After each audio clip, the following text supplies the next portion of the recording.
दोस्तों, आज के वीडियो में सुनने की कला के विषय पर चर्चा होगी। अच्छा श्रोता कैसे बनाएं या अच्छे तरीके से सुनना हम कैसे सीखें, इसका क्या प्रभाव होता है, इसके क्या फ़ायदे हैं, ये सब जानने के लिए आइए देखते हैं।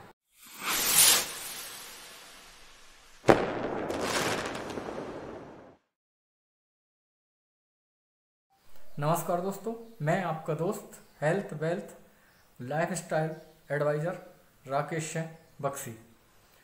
जैसा कि मैंने कहा आपसे, आज गुड लिसनर या अच्छे श्रोता के लक्षण क्या होते हैं या आप अच्छे श्रोता कैसे बन सकते हैं, इस विषय पर सारी चर्चा हम करने जा रहे हैं। पहला तो जैसे कोई जब कोई चीज़ बता रहा हो तो उसको बहुत ध्यान से सुनना चाहिए, पूर्वाग्रह मन में नहीं रखना चाहिए। ना कई बार होता है कि अरे ये क्या बताएंगे, इस टाइप से नहीं। हर व्यक्ति कुछ ना कुछ विशेषता लिए होता है और जब वो कोई बताए कोई बात तो उसको अच्छे से सुनना चाहिए, विषय पर रहें। जब आप पूरी बात सुन लें तो उससे संबंधित सारगर्भित कोई प्रश्न हो तो पूरी बात होने के बाद आप करें।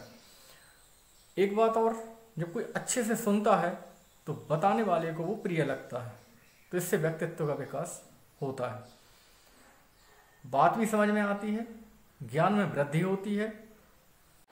सुनने के बारे में लापरवाही या कहें कि सुनने में जो कमी रह जाती है उसके घातक परिणाम होते हैं। दोस्तों, एक बड़ी सुंदर घटना महाभारत काल में आती है, जब अर्जुन अपनी पत्नी सुभद्रा को चक्रव्यूह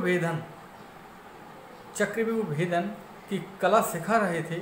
उस समय उनके गर्भस्थ शिशु अभिमन्यु बड़े ध्यान से सुन रहे थे।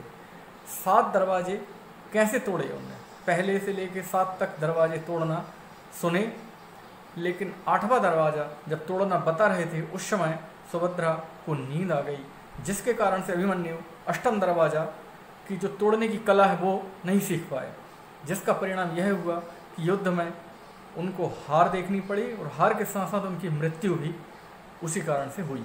तो इसलिए ये बहुत ही घातक है दोस्तों, जब किसी बात को हम सुने तो बहुत ध्यान से सुन के समझना चाहिए और उसके बाद ही उस पर हमको निष्कर्ष पे पहुंचना चाहिए। एक बार की बात है दोस्तों, कबीर से मिलने फरीद आ रहे थे, तो उनके जो शिष्य हैं कबीर के, उनने सोचा कि चलो कुछ सीखने को मिलेगा, बहुत चर्चा होगी, बहस होगी।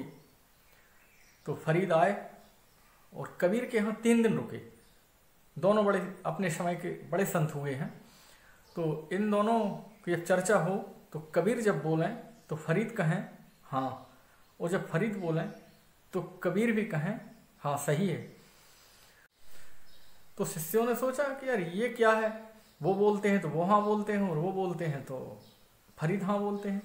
इस तरीके से उन्हें मज़ा नहीं आया। जब फरीद 3 दिन रह के कबीर से विदा लेके चले गए, तब शिष्यों ने पूछा कि गुरुजी, हम तो ये जानते थे कि आप लोगों में बहुत शास्त्रार्थ होगा, ज्ञान की बातें होंगी, कुछ बहस होगी, चर्चा होगी, तो हम लोग कुछ सीखेंगे। तो कबीर ने कहा कि फरीद एक बहुत ही ज्ञानी पुरुष हैं, वो जो बोलते थे सही बोलते थे, तो उसमें कोई बहस की गुंजाइश नहीं थी। आपको सीखना था तो ऐसे ही सीख लेते उनसे, जो वो बोल रहे थे वो सत्य बोल रहे थे, या मैंने उनसे जो बोला तो मैंने सत्य बोला।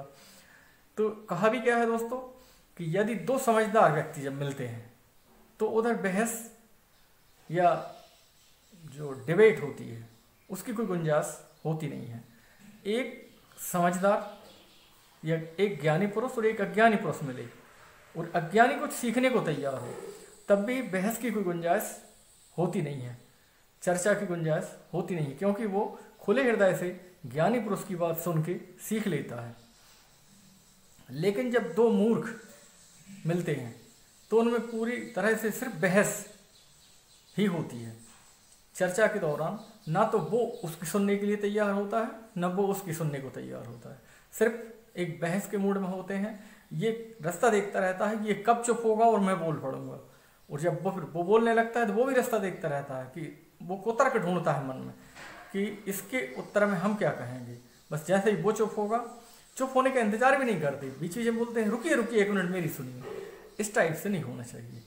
गुड लिसनर या व्यक्तित्व के हिसाब से यदि आपको विकास करना है तो आपको अच्छे से बात सुननी चाहिए, सारगर्भित जो प्रश्न हो बाद में उनको पूछ लेना चाहिए।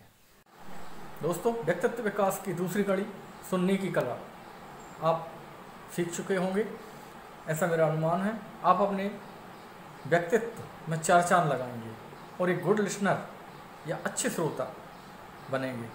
इसी आशा और विश्वास के साथ आपसे लेता हूँ विदा। नमस्कार।